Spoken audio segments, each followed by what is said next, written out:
That's who we are.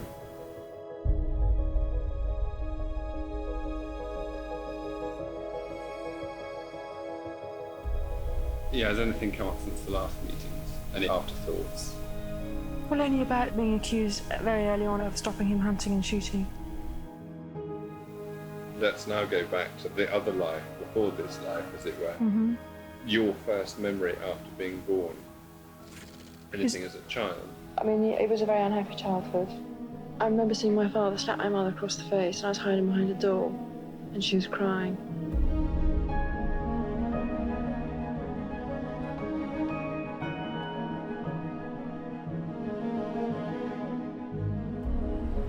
The press were being unbearable, following my every move. Is there any possibility that any announcement of your marriage in the near future, can you tell me? He sat me down, he said, "Will you marry me?" I thought the whole thing was hysterical, getting married. It was so grown up. And here was Diana, a kindergarten teacher. I mean, the whole thing was ridiculous.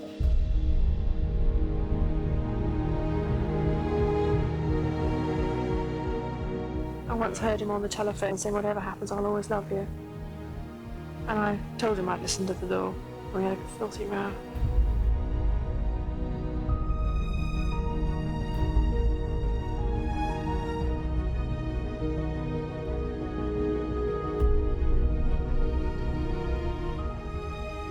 And I realised I'd taken on an enormous role, but I had no idea what I was going into. But no idea.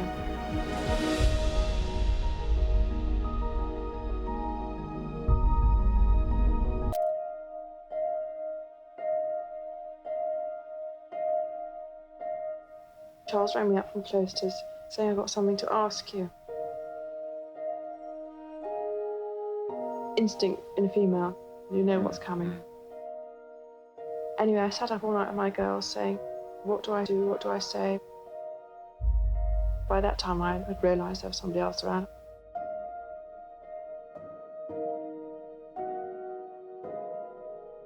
I'd been staying at Bowl Height with the Park Bowls an awful lot. I couldn't understand why Camilla kept saying to me, do this, don't do that. She knew so much about what he was doing privately.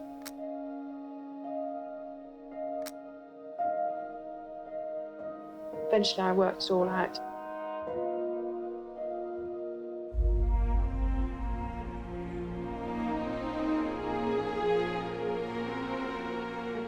The next day I went to Windsor. I arrived about sort of 5 o'clock. He sat me down, he said, "Will you marry me?" And I laughed. I remember thinking, this is a joke. So I said, "Yeah, okay." And he was deadly serious. He said, "You do realise just one day you'll be queen?" A voice said to me inside, "You won't be queen, but you'll have a tough row."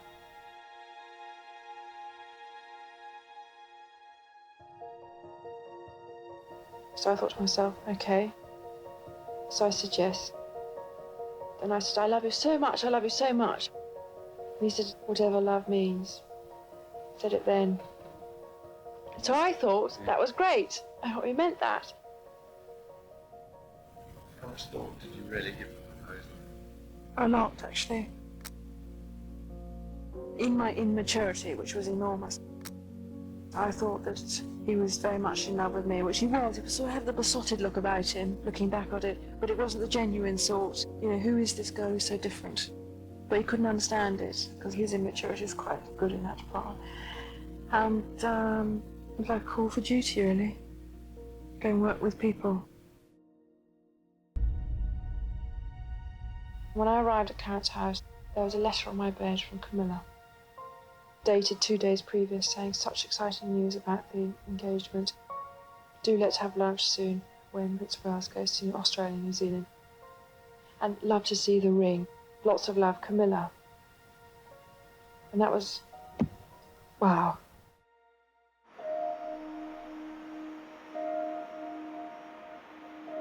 You may recall seeing a picture of me sobbing in a red coat when he went off on his aeroplane.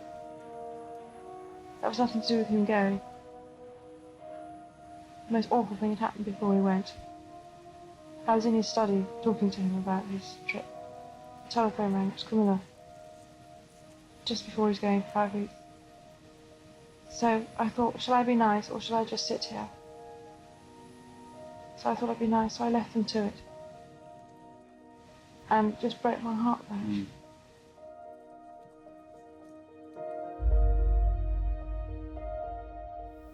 So I organised lunch. We had lunch, and very tricky indeed. She said, "You're not going to hunt, are you?" I said, "No." "Oh, I just wanted to know that." But as far as she was concerned, that was her communication. I was still too immature to understand all the messages coming my way. And then someone in his office told me that my husband had had a bracelet made for her. I walked into this man's office one day and I said, "Oh, what's in that parcel?" "Oh, he said you shouldn't look at that." I said, "Well, I'm going to look at it." So I opened it and there was a bracelet. I was devastated. And he said, "Well, he's going to give it to her tonight." So rage, you know, why can't you be honest with me? But no, absolutely cut me dead. It was as if he'd made a decision, if it wasn't going to work, it wasn't going to work. He'd found the virgin, sacrificial lamb, and in a way he was obsessed with me, but it's hot and cold, hot and cold. You never knew what mood it was going to be. Up and down, up and down. I went upstairs, had lunch with my sisters who were there, and I said, "I can't marry him, I can't do this. This is absolutely unbelievable." And they were wonderful. I said, "Well, bad luck, Dutch, your face is on the tea towel, so you're too late to chicken out."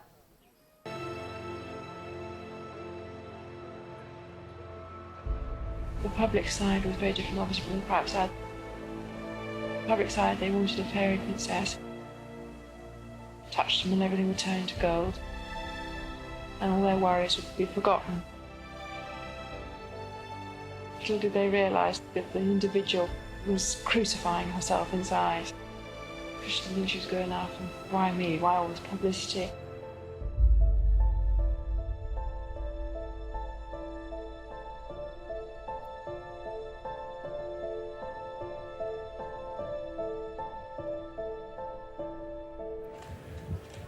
And when I first arrived on the scene, I put my head down.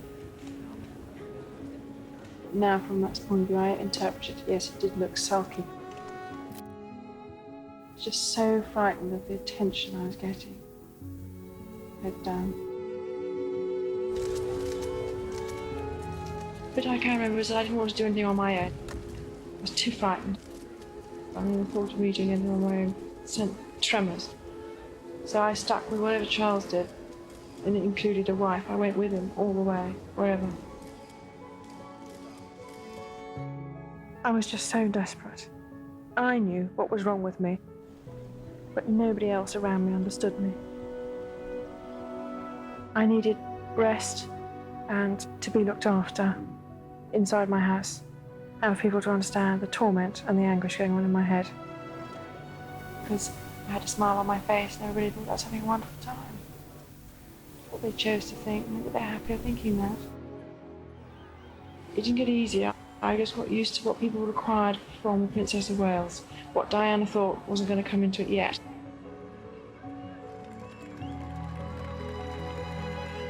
History fascinated me, but I never anticipated I'd end up in the system, History in the books. books. Would you leave the format of the model as it is now, or would you alter it? I am altering it for him, but in a subtle way. People aren't aware of it, but I am. Through William learning what I do, and his father to a certain extent, he has got an insight of what's coming his way. He's not hidden upstairs with the governess. What would you say your greatest achievement has been? To not bow down to pressure, not let all this chat disturb me. It took me 6 years to get comfortable in this skin. And now I'm ready to go forward. I hug my children to death. I get in bed with them at night and hug them, and I always say, "Who loves you most in the whole wide world?" And they always say, "Mommy," All right. And it's always that. I always feed them. It's so important.